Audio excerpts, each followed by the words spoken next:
আমি আমার আলোচনা দীর্ঘায়িত করব না, এবার সরাসরি চলে আসি ভারত উপমহাদেশে আহলুল হাদিসদের ইতিহাস। এটা আপনাদের জানা জরুরি। কি জন্য জানা জরুরি? এই জন্য জানা জরুরি, আমিও মদিনা ইসলামী বিশ্ববিদ্যালয় থেকে পড়েছি।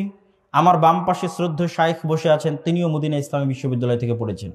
মদিনা ইসলামী বিশ্ববিদ্যালয়ে পড়াকে আমরা শারাফ মনে করি, সম্মান মর্যাদা মনে করি।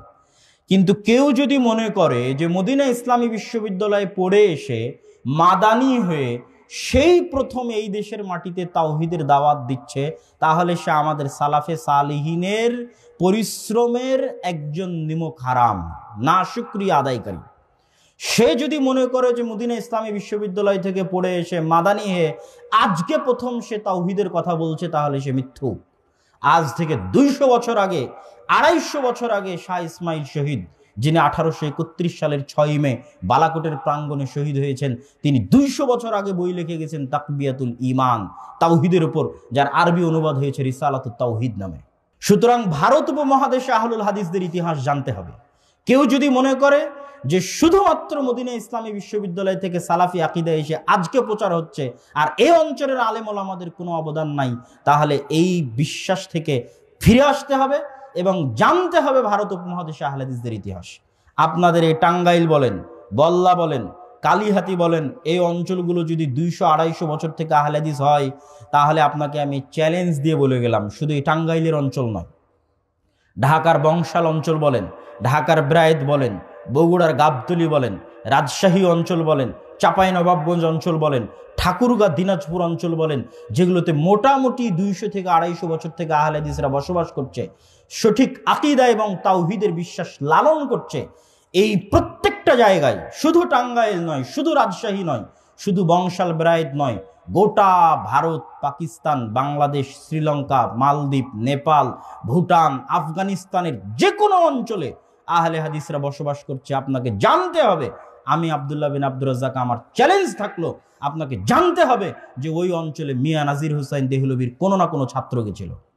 আমি আজকে আপনাকে এখানে চ্যালেঞ্জ করে গেলাম, শায়েখকে পাশে বসে রেখে বলে গেলাম, ইতিহাস খুঁজেন যে টাঙ্গাইলের বল্লা কালিহাতিতে মিয়া নাজির হুসাইন দেহলভির কোন ছাত্র কোরআন এবং সহিহ হাদিসের দাওয়াত নিয়ে এসেছিল।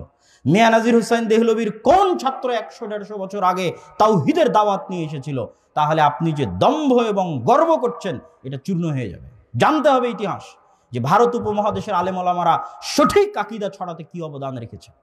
আপনি আজকে আকীদার দার্স দিচ্ছেন, নওয়াব সিদ্দিক হাসান খান ভূপালী 300 বছর আগে ভারত উপমহাদেশের মাটিতে জন্মগ্রহণ করা ব্যতিক্রম ধর্মী আলেম নওয়াব সিদ্দিক হাসান খান ভূপালী, যিনি 300-র অধিক বই আরবিতে লিখেছে ভারতের মাটিতে বসে।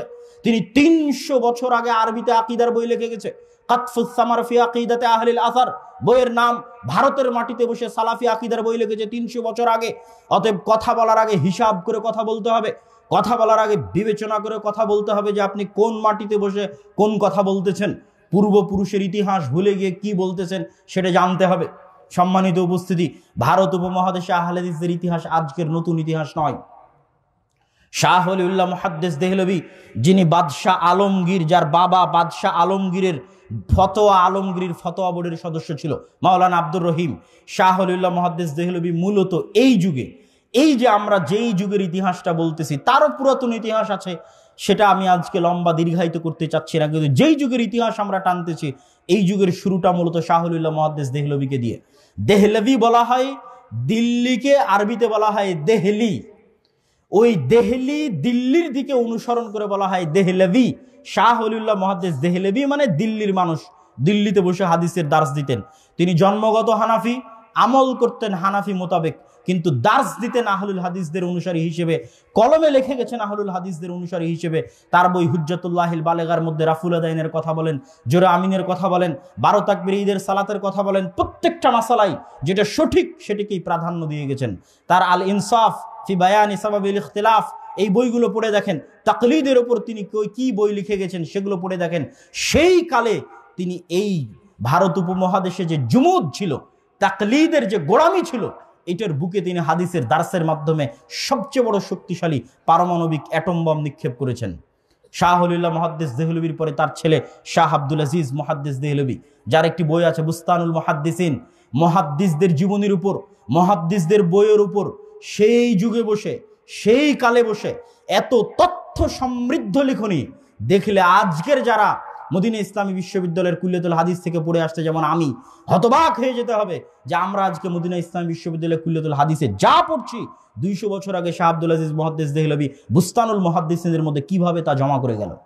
যেই মুহূর্তে এই অঞ্চলে ব্রিটিশ শাসন আমল চলতেছে, জালালউদ্দিন সুয়ুতির মৃত্যুর পর থেকে নিয়ে এবং আরব বিশ্ব থেকে ইলম হারিয়ে যাওয়ার পর থেকে নিয়ে নতুন করে সৌদি আরবের প্রতিষ্ঠা এবং বড় বড় আলেম ওলামার জন্ম হওয়ার আগ পর্যন্ত মধ্যে 150-200 বছর ইলমকে আবাদ করেছে ভারতের আলেমরা। যত বড় বড় হাদিসের কিতাব আছে প্রথম প্রকাশ হয় ভারতে, না হয় পাকিস্তানে। আহলুল হাদিস হোক, হানাফি হোক, আলেম ওলামাদের মাধ্যমে ভারতে অথবা পাকিস্তানে যত হাদিসের বই আছে তার অধিকাংশের প্রথম প্রকাশ। যারা ইতিহাস পড়ে তাদের কাছে এই সম্পর্কে জ্ঞান আছে। যেমন আল জারহ ওয়াত তা'দীল ইবনে আবি হাতেমের লেখা। ইবনে আবি হাতেম হচ্ছে আবু হাতেমের ছেলে, যে তার বাবা আবু হাতেম এবং তার বাবার বন্ধু আবু যুরআর কাছে জিজ্ঞেস করত ওই সমস্ত রাবি সম্পর্কে যেই সমস্ত রাবির উপর আলোচনা করে গেছে ইমাম বুখারী তারা তারিখুল কাবীরের মধ্যে। তারপরে প্রত্যেকটা মন্তব্য রাবির পিছনে লিখে গেছে, বাবার মন্তব্য, আবু যুরআর মন্তব্য। এই বই প্রথম প্রকাশিত হয়েছে ভারতের হায়দ্রাবাদ থেকে আব্দুর রহমান বিন ইয়াহইয়া আল মুআল্লিমির তাহকিকে। আব্দুর রহমান বিন ইয়াহইয়া আল মুআল্লিমকে এই যুগের ইমাম যাহাবি বলা হয়। তিনি ভারতে বসে তাহকিক করে প্রথম প্রকাশ করেছেন হাদিস শাস্ত্রের একজন মৌলিক জারাহ এবং তা'দীলের একটা মূল কিতাব। তো যাক, সেই আলোচনা লম্বা না করে চলে আসি। শাহ ওলিউল্লাহ মুহাদ্দিস দেহলভীর ছেলে হচ্ছে শাহ আব্দুল আজিজ মুহাদ্দিস দেহলভী। শাহ আব্দুল আজিজ মুহাদ্দিস দেহলভীর পরে আসলেন শাহ ইসহাক মুহাদ্দিস দেহলভী। এই তিনজন পর্যন্ত সানাদ এই উপমহাদেশে ভারত, পাকিস্তান, বাংলাদেশ, শ্রীলঙ্কা, আফগানিস্তান, এই তিনজন পর্যন্ত সানাদ এক। সে হানাফি হোক, আহলে হাদিস হোক, বেরেলভী হোক, দেওবন্দি হোক, যারা অত্র অঞ্চলে বুখারী, মুসলিম, আবু দাউদ, নাসাই, তিরমিজি দার্স দিচ্ছে তাদের অধিকাংশই কোনো না কোনোভাবে এই তিনজনের ছাত্র। শাহ ওলিউল্লাহ মুহাদ্দিস দেহলভীর ছেলে শাহ আব্দুল আজিজ মুহাদ্দিস দেহলভী, তারপরে শাহ ইসহাক মুহাদ্দিস দেহলভী। আহলে হাদিস হলেও, হানাফি হলেও, দেওবন্দি হলেও, বেরেলভী হলেও। শাহ ইসহাক মুহাদ্দিস দেহলভীর পরে মূলত দার্স বিভক্ত হয়ে যায়। শাহ ইসহাক মুহাদ্দিস দেহলভীর 2 জন ছাত্র। এই অংশ পর্যন্ত ইতিহাস একটু মনে রাখতে হবে। শাহ ইসহাক মুহাদ্দিস দেহলভীর 2 জন ছাত্র, এক আব্দুল গনি আল মুজাদ্দিদি আর একজন মিয়া নাজির হুসাইন দেহলভী। আব্দুল গনি আল মুজাদ্দিদি নিয়ে চলে গেলেন দেওবন্দি মাযহাবের প্রতিষ্ঠাতা হিসেবে। তার 2 জন ছাত্র, আব্দুল গনি আল মুজাদ্দিদির 2 জন ছাত্র হচ্ছে কাসেম নানুতুবি আর রশিদ আহমদ গাঙ্গুহি, যারা দারুল উলুম দেওবন্দ প্রতিষ্ঠা করেছেন। তারা মূলত দেওবন্দি মাযহাবের প্রতিষ্ঠাতা হিসেবে দারুল উলুম দেওবন্দ প্রতিষ্ঠা করলেন, যেন শাহ ওলিউল্লাহ মুহাদ্দিস দেহলভী যে উদার নৈতিক ফিকহের চালু করেছেন ভারতের মতো তাকলিদি অঞ্চলে, সেই উদার নৈতিক ফিকহের গলায় লাগাম টেনে আবার যেন সেই তাকলিদের বন্ধন মুসলমানদের গলায় পরানো যায়। এই জন্য আব্দুল গনি মুজাদ্দিদি তার 2 জন ছাত্র কাসেম নানুতুবি আর রশিদ আহমদ গাঙ্গুহিকে নিয়ে প্রতিষ্ঠা করলেন দারুল উলুম দেওবন্দ। আর মিয়া নাজির হুসাইন দেহলভী, জামিয়া সালাফিয়া ডাঙ্গিপাড়া পবা রাজশাহীতে গেলে দেখবেন যে মিয়া নাজির হুসাইন দেহলভীর নামে আবাসিক ছাত্রাবাসের নাম দেওয়া আছে, যে মিয়া নাজির হুসাইন দেহলভী আবাসিক ভবন। শাইখুল কুল ফিলকুল মিয়া নাজির হুসাইন দেহলভী আবাসিক ভবন কেন দেওয়া আছে? আজকের যুগের ছাত্রদেরকে ইতিহাস সম্পর্কে সচেতন করতে, তাদের আকাবির, তাদের সালাফদের ইতিহাস সম্পর্কে সচেতন করতে, যেন তারা নিমক হারাম না হয়, যেন 2 দিন আরব বিশ্বের কোনো দেশ থেকে পড়ে এসে মনে না করে যে মুই কি হনুরে, আমি মনে হয় প্রথম আজকে আকিদার দাওয়াত দিচ্ছি, আমি মনে হয় প্রথম আজকে তাওহীদের দাওয়াত দিচ্ছি, এটা যেন মনে না করে। মিয়া নাজির হুসাইন দেহলভীর ছাত্রের সংখ্যা 1,60,000। ভারত, বাংলাদেশ, পাকিস্তান, আফগানিস্তান, নেপাল, শ্রীলঙ্কা, ভুটান, সৌদি আরব সহ 1,60,000 ছাত্র। এবং আমার চ্যালেঞ্জ থাকলো, আপনার এই বল্লা কালিহাতিতেও কোরআন এবং হাদিসের দাওয়াত পৌঁছেছে মিয়া নাজির হুসাইন দেহলভীর কোনো না কোনো ছাত্রের মাধ্যমে। আমার এই বক্তব্যের পরে ইতিহাস খুঁজে দেখবেন। আজকে আমরা মদিনা বিশ্ববিদ্যালয় থেকে পড়ে আসে আপনাকে সঠিক আকীদার দাওয়াত দিচ্ছি, এটা মিথ্যা কথা। যারা এই মাঠ তৈরি করে দিয়ে গেছে তাদের মাঠের উপর আমরা নতুন করে চাষাবাদ করতেছি। অতএব তাদের এই অবদানকে স্বীকার করতেই হবে। মিয়া নাজির হুসাইন দেহলভীর ছাত্র সংখ্যা 1,60,000। ভারত উপমহাদেশের যে কোনো প্রান্তে আহলুল হাদিস বসবাস করছে, বিশ্বাস করতে হবে ওখানে মিয়া নাজির হুসাইন দেহলভীর ছাত্ররা আগে ছিল। আজ মিয়া নাজির হুসাইন দেহলভীর 4 জন ছাত্রের কথা বলে আমার বক্তব্যের শেষের দিকে চলে যাব। তবে বক্তব্যের মাঝে আরেকবার যদি ভুলে না যাই, যে নওয়াব সিদ্দিক হাসান খান ভূপালীর নাম বললাম, তার একটি বইয়ের অনুবাদ আমরা জামিয়া সালাফিয়া থেকে করেছি, আর রওজাতুন নাদিয়া, যেই বইটি পড়ার পরামর্শ নাসিরউদ্দিন আলবানী রাহিমাহুল্লাহ দিয়েছেন, যেটার নাম আমরা দিয়েছি ফিকহুস সালাফ। অনেকেই বলে যে আহলুল হাদিসদের ফিকহ নাই, আহলুল হাদিসরা ফিকহ মানে না। আহলুল হাদিসরা আসলে কি ফিকহ মানে, ফিকহুস সালাফ কি, ফিকহুল হাদিস কি, ফিকহুস সুন্নাহ কি, এটা রওজাতুন নাদিয়ার মধ্যে নওয়াব সিদ্দিক হাসান খান ভূপালী খুব সুন্দর করে স্পষ্ট করে দিয়েছেন, এবং নাসিরউদ্দিন আলবানী রাহিমাহুল্লাহ এই বইটি পড়ার জন্য পরামর্শ দিয়েছেন। আমরা সেই বইটি বাংলায় অনুবাদ করেছি। তাদের বই অনুবাদ করার পিছনে আমাদের কোনো উদ্দেশ্য নয়, দুটো উদ্দেশ্য। এক, ভারত উপমহাদেশের আহলুল হাদিস আলেমদের ইতিহাস সম্পর্কে জনগণকে জানানো, তাদের অবদান সম্পর্কে জনগণকে জানানো, এবং তারা কি ইলমি কারনামা আঞ্জাম দিয়ে গেছে 300 বছর আগে ভারতের মাটিতে বসে আরবিতে এত দামি এত জ্ঞান সম্পন্ন বই লিখেছে, যা আমরা এখন এই যুগে এত উন্নত শিক্ষা লাভ করে করতে পারছি না। নাই, ওই আলেম আর জন্মই হয় না যে আলেম ভারত পাকিস্তান বাংলাদেশের মাটিতে জন্ম হয়েছিল সেই যুগে। তাদের আর 4 জনের কথা বলবো ওই ধরনের আলেমের। মিয়া নাজির হোসাইন দেহলভী রাহিমাহুল্লাহর 4 জন ছাত্র, যাদের কথা বলে আমরা আমাদের বক্তব্য সামনের দিকে এগিয়ে নিয়ে যাব। 1, আব্দুর রহমান আল মুবারকপুরি। 2, শামসুল হক আল আজিমাবাদী। 3, আবদুল্লাহ গাজীপুরি। 4, মাওলানা সানাউল্লাহ অমৃতসরী। আব্দুর রহমান আল মুবারকপুরি রাহিমাহুল্লাহর 2টা অনেক বই আছে, তার 2টা বইয়ের কথা বলি। 1, তুহফাতুল আহওয়াজি। শুধু ভারতের মাটিতে নয়, ভারত পাকিস্তান বাংলাদেশের মাটিতে নয়, সারা মুসলিম বিশ্বে সুনান তিরমিজির সর্বশ্রেষ্ঠ আরবি ব্যাখ্যা গ্রন্থ তুহফাতুল আহওয়াজি, ভারতে জন্মগ্রহণ করা আহলুল হাদিস আলেমের লেখা। ভারত উপমহাদেশের মাটিতে জন্মগ্রহণ করা আহলুল হাদিস আলেমের লেখা ব্যাখ্যা গ্রন্থ, সমগ্র পৃথিবীতে তিরমিজির শ্রেষ্ঠ আরবি ব্যাখ্যা গ্রন্থ। এই অবদানের কথা আমাদের মনে রাখতে হবে। কি পরিমাণ হাদিসের জ্ঞান তাদের কাছে ছিল সেটা কোথায় গেলে বুঝবেন জানেন? শায়েখ বসে আছে, উনি বুঝতে পারবে। আরো যারা হাদিস সম্পর্কে জানেন তারা বুঝতে পারবেন। ইমাম তিরমিজি তার বইয়ের মধ্যে লেখে অফিল বাব, অফি হাজাল বাব, এই অধ্যায়ে আরো এই হাদিস আছে।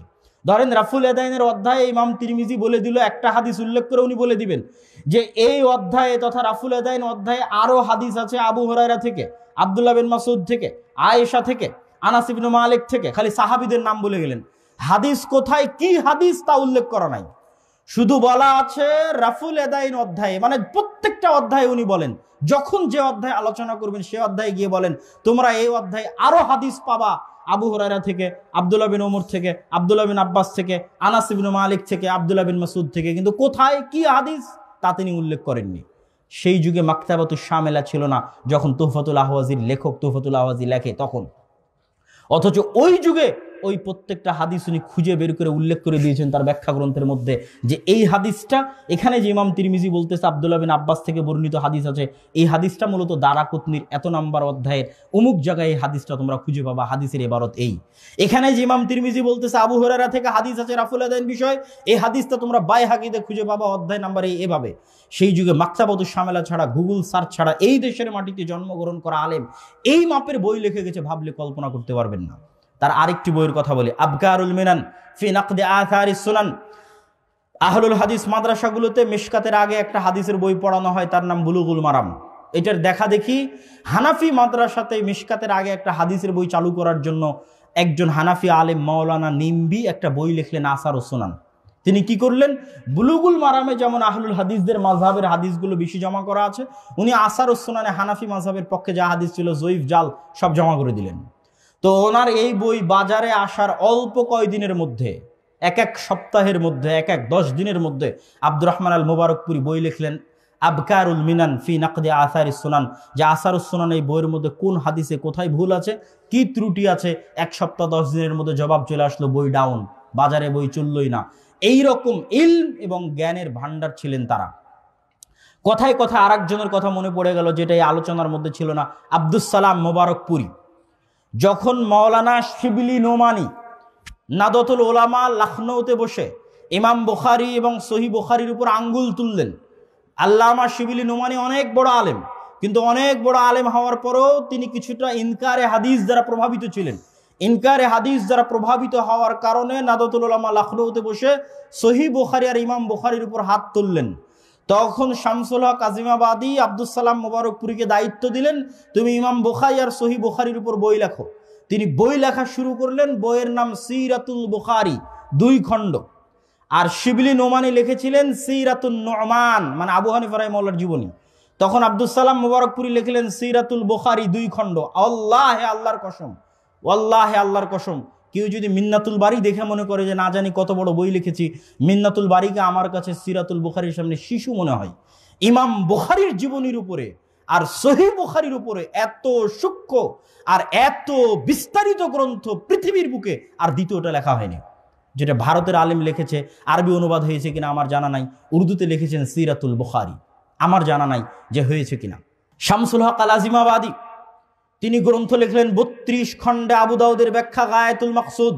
যখন ভারত পাকিস্তান বিভক্ত হয়, শিখ মুসলমানদের দাঙ্গা, হিন্দুদের দাঙ্গা, বই জ্বলে পড়ে ছারখার। কিছু বই বাংলাদেশের ঢাকাতেও এসেছিল, কিছু বই পাকিস্তানের লাহোরেও গেছিল, কিছু নতুন করে ছাপানো হয়েছে, আল্লাহ আলাম। কিন্তু তিনি তার ভাইকে পরামর্শ দিয়েছিলেন এই 32 খণ্ডের বই সংক্ষিপ্ত করতে, যেটা এখন সারা পৃথিবীতে প্রচলিত আছে। ওই বইয়ের নাম আউনুল মাবুদ। আবু দাউদের সারা পৃথিবীতে শ্রেষ্ঠ আরবি ব্যাখ্যা গ্রন্থ লিখেছে বিহারের রাজধানী পাটনার আলেম শামসুল হক আজিমাবাদী, মিয়া নাজির হোসাইন দেহলভির ছাত্র। তার আর একটা বইয়ের নাম বলি, রাফউল ইলতিবাস। ইমাম বুখারী রাহিমাহুল্লাহ সহিহ বুখারীর 25 জায়গায় ক্বালা বাযুন নাস বলে আহলুর রায়দের রদ করেছেন। হানাফি মাযহাবের 25টা ফতোয়ার রদ করেছেন ইমাম বুখারী সহিহ বুখারীর মধ্যে। তো একজন বড় হানাফি আলেম মাওলানা আহমদ আলী সাহারানপুরি, ভারতের একটা জেলা সাহারানপুর, ওই সাহারানপুরে একটা মাদ্রাসা আছে মাজাহিরুল উলুম। কেমনে চিনবেন মাজাহিরুল উলুমকে? ফাজাইলে আমলের লেখক মাওলানা জাকারিয়া কান্ধেলভি, যেই ফাজাইলে আমল গোটা বাংলাদেশে চলতেছে, তার লেখক মাওলানা জাকারিয়া কান্ধেলভি ওই মাজাহিরুল উলুম সাহারানপুরের শাইখুল হাদিস ছিলেন। সেই মাজাহিরুল উলুম সাহারানপুরের আরো আগের শাইখুল হাদিস তিনি মাওলানা আহমদ সাহারানপুরি, তিনি বই লিখলেন ইমাম বুখারীর উত্তরে। কি নামে বই লিখলেন? দাফউল ওয়াসওয়াস। ভারত উপমহাদেশে ছাপা বড় বুখারী, যত বড় বুখারী আছে প্রত্যেক বড় বুখারীর শুরুতে তার লেখা ওই বইটা যুক্ত করে দেওয়া হলো দাফউল ওয়াসওয়াস, যেখানে তিনি ইমাম বুখারীর উত্তর দিয়েছেন। যেই 25 জায়গায় ইমাম বুখারী হানাফি মাযহাবকে রদ করেছে, ওই 25 জায়গার উত্তর দিয়েছেন দাফউল ওয়াসওয়াস নামে। তখন শামসুল হক আলী আজিমাবাদী নতুন বই লিখলেন রাফউল ইলতিবাস নামে, যেখানে ওই দাফউল ওয়াসওয়াসে যা যা ইমাম বুখারীর উপর উত্তর দেওয়ার চেষ্টা করা হয়েছে তার পাল্টা উত্তর দেওয়া হয়েছে। এরকম অসংখ্য ইলমি কারনামা শামসুল হক আল আজিমাবাদী রাহিমাহুল্লাহর আছে, আব্দুর রহমান আল মুবারকপুরি রাহিমাহুল্লাহর আছে। আর একটা ইলমি কারনামা যার নাম হয়তো আলোচনার মধ্যে আসবে না, কিন্তু বলে যাই, আর রাহিকুল মাখতুম। এই বইয়ের নাম কে না শুনেছে? সারা পৃথিবীতে রাসূল সাল্লাল্লাহু আলাইহি ওয়াসাল্লামের জীবনীর উপর শ্রেষ্ঠতম আরবি গ্রন্থ হচ্ছে রাহিকুল মাখতুম। কে লিখেছে? ভারতের আহলে হাদিস আলেমরা লিখেছে, যারা মদিনা ইসলামী বিশ্ববিদ্যালয়ে কোনোদিন পড়তেই যায়নি। শামসুল হক আল আজিমাবাদী আর আব্দুর রহমান মুবারকপুরি যখন বই লিখেছে তখন মদিনা ইসলামী বিশ্ববিদ্যালয় তৈরি হয়নি। সে আর রাহিকুল মাখতুম যিনি লিখেছেন তিনি জামিয়া সালাফিয়া বানারসের শিক্ষক তখন। অথচ এটা সারা পৃথিবীতে শ্রেষ্ঠ রাসূল সাল্লাল্লাহু আলাইহি ওয়াসাল্লামের জীবনী গ্রন্থ লিখেছে ভারতের আহলুল হাদিস আলেম। আরো একটি বইয়ের নাম যদি আপনাদেরকে না বলি তাহলে সেটি আমানতের খেয়ানত হবে। সেই বইটি হচ্ছে আল মিজান। এই বইটা মূলত লেখা হয়েছে ভারতের একজন বিখ্যাত হানাফি আলেম মাওলানা আশরাফ আলী থানভী। তিনি তার এক ছাত্র জাফর আহমদ থানভীকে দায়িত্ব দিলেন যে হানাফি মাযহাবের যত মাসলা মাসাইল আছে সব মাসলা মাসাইলের পক্ষে দলিল জমা করো, আর সেটাকে কেমনে সহি প্রমাণ করতে হবে তার দায়িত্ব পালন করো। তখন জাফর আহমদ থানভী একটা বই লিখলেন ইলাউস সুনান নামে। এখন পর্যন্ত হানাফি মাযহাবের পক্ষে দলিল জমা করতে গিয়ে লেখা শ্রেষ্ঠতম গ্রন্থ হচ্ছে ইলাউস সুনান। এই ইলাউস সুনান বইয়ের জবাবে আল মিজান ফি নাকদি ইলাউস সুনান লিখেছে পাকিস্তানের বিখ্যাত আহলুল হাদিস আলেম মাওলানা ইরশাদুল হক আল আসারি হাফিজাহুল্লাহ। এখনো জীবিত আছে। পাকিস্তানি জন্ম, পাকিস্তানি জ্ঞান অর্জন, পাকিস্তানি শিক্ষা, দেশের বাইরে জানিনি। পাকিস্তানি পড়াশোনা করে এত বড় হাদিসের তিনি রিজাল শাস্ত্রবিদ মাওলানা জুবাইর আলী হাফেজ জুবাইর আলী জাই, যিনি ভ্রান্ত আকীদার যত মতবাদ আছে, যত দলিল আছে সবগুলোর খণ্ডন করেছেন, কোনোদিন দেশের বাইরে পড়াশোনায় করেননি। হাফেজ জুবাইর আলী জাই পাকিস্তানের একজন বিখ্যাত মুহাদ্দিস। আর দুইজনের কথা বলে আমার বক্তব্যের শেষের দিকে চলে যাব। মাওলানা সানাউল্লাহ অমৃতসুরি। মাওলানা সানাউল্লাহ অমৃতসুরিকে রাসূল সাল্লাল্লাহু আলাইহি ওয়াসাল্লামের খাতমুন নবুওয়াতের জীবন্ত মুআজিজা বলা হয়। সানাউল্লাহ অমৃতসুরিকে খাতমে নবুওয়াতের জীবন্ত মুআজিজা। কেন? গোলাম আহমদ কাদিয়ানি, যে নিজেকে আল্লাহর নবীর পরেও নিজেকে নবী হিসেবে দাবি করত, সেই গোলাম আহমদ কাদিয়ানির বিরুদ্ধে মোবাহালা করে সানাউল্লাহ অমৃতসুরি ওই মোবাহালার অল্প কিছুদিন পরে গোলাম আহমদ কাদিয়ানি মারা যায়। আর সানাউল্লাহ অমৃতসুরি 40 বছর পৃথিবীতে জীবিত ছিলেন গোলাম আহমদ কাদিয়ানির মৃত্যুর পরে। ওই মোবাহালায় কি ওয়াদা হয়েছিল যে হকের ওপর থাকবে তার পরে মৃত্যু হবে, আর যে বাতিলের ওপর থাকবে তার আগে মৃত্যু হবে। তো গোলাম আহমদ কাদিয়ানির আগে মৃত্যু হয় এবং তার মৃত্যুর 40 বছর পর পর্যন্ত সানাউল্লাহ অমৃতসরী জীবিত ছিলেন। তাকে বলা হতো যে তিনি 40 বছর আল্লাহর নবীর খাতমে নবুয়তের মুজিজা হিসেবে পৃথিবীতে তিনি বিচরণ করতেন। আর তার এই পরিমাণ জ্ঞান ছিল যে একই টেবিলে বসে ইহুদি হোক, খ্রিস্টান হোক, হিন্দু হোক, শিখ হোক, জৈন হোক, হানাফি হোক, দেওবন্দি হোক, বেরলভী হোক, শিয়া হোক, কাদিয়ানি হোক, একই টেবিলে বসে প্রত্যেকটা ফেরকার জবাব দিয়ে যুক্তি দিয়ে পরাজিত করে দিবে, এরকম জ্ঞান ও ভান্ডার আল্লাহ সুবহানাহু ওয়া তাআলা তাকে দান করেছিলেন। ভারত উপমহাদেশে আহলুল হাদিসদের এই ইতিহাসটা গেল ইলমি ইতিহাস।